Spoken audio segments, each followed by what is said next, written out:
Jacob also went on his way, and the angels of God met him. When Jacob saw them, he said, "This is the camp of God." So he named that place Madonai. Jacob sent messengers ahead of him to his brother Esau in the land of Seir, the country of Edom. He instructed them, "This is what you are to say to my lord Esau, your servant Jacob says, I have been staying with Laban and have remained there till now. I have cattle and donkeys, sheep and goats, male and female servants. Now I am sending this message to my lord, that I may find favor in your eyes." When the messengers returned to Jacob, they said, "We went to your brother Esau, and now he is coming to meet you, and 400 men are with him." In great fear and distress, Jacob divided the people who were with him into 2 groups, and the flocks and herds and camels as well. He thought, if Esau comes and attacks one group, the group that is left may escape.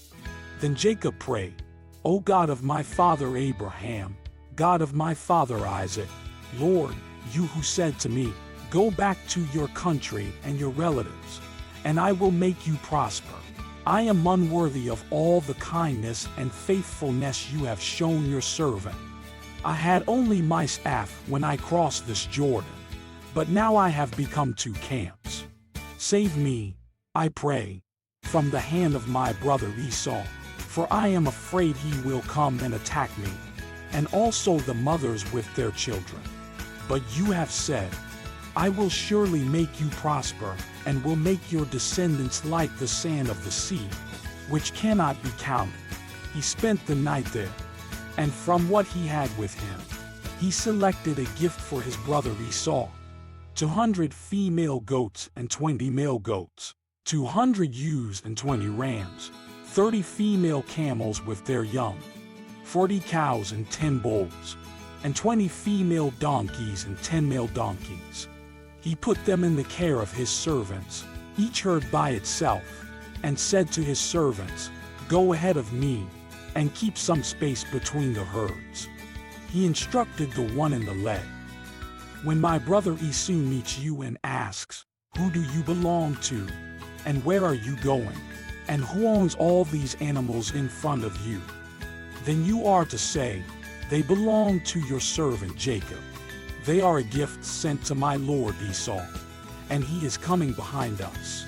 He also instructed the second, the third, and all the others who followed the herds, "You are to say the same thing to Esau when you meet him.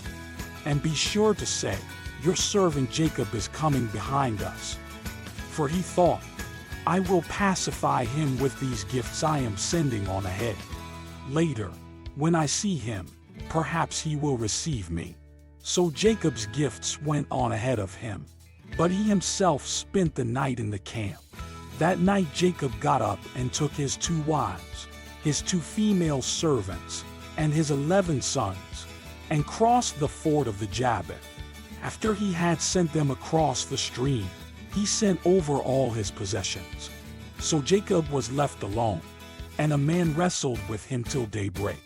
When the man saw that he could not overpower him, he touched the socket of Jacob's hip so that his hip was wrenched as he wrestled with the man.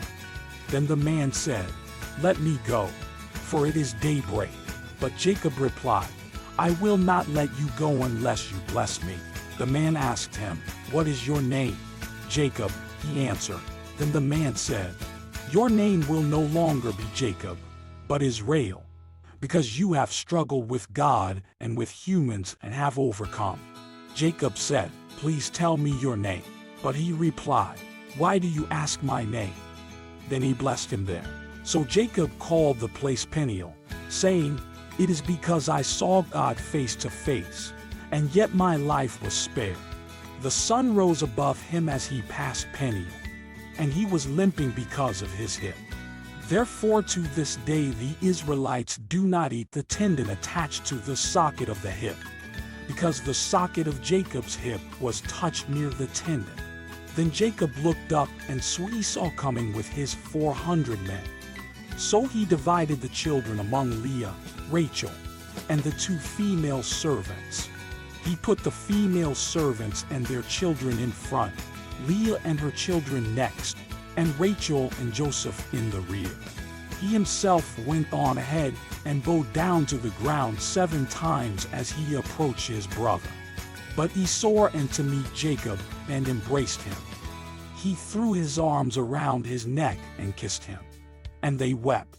Then Esau looked up and saw the women and children. "Who are these with you?" he asked. Jacob answered, "They are the children God has graciously given your servant." Then the female servants and their children approached and bowed down. Next, Leah and her children came and bowed down. Last of all came Joseph and Rachel, and they too bowed down. Esau asked, "What's the meaning of all these flocks and herds I met?" "To find favor in your eyes, my lord," he said.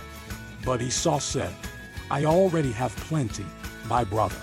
Keep what you have for yourself." "No, please," said Jacob. "If I have found favor in your eyes, accept this gift from me. For to see your face is like seeing the face of God. Now that you have received me favorably, please accept the present that was brought to you. For God has been gracious to me, and I have all I need." And because Jacob insisted, Esau accepted it. Then Esau said, "Let us be on our way. I'll accompany you." But Jacob said to him, "My Lord knows that the children are tender and that I must care for the ewes and cows that are nursing their young. They are driven hard just one day. All the animals will die. So let my Lord go on ahead of his servant, while I move along slowly at the pace of the flocks and herds before me and the pace of the children, until I come to my Lord in Seir." Esau said, "Then let me leave some of my men with you." "But why do that?" Jacob asked. "Just let me find favor in the eyes of my Lord." So that day Esau started on his way back to Seir.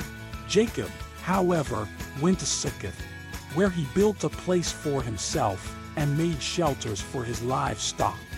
That is why the place is called Succoth.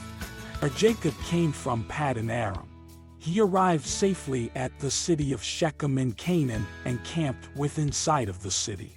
For 100 pieces of silver, he bought from the sons of Hamor, the father of Shechem, the plot of ground where he pitched his tent. There he set up an altar and called it El Elohe Israel,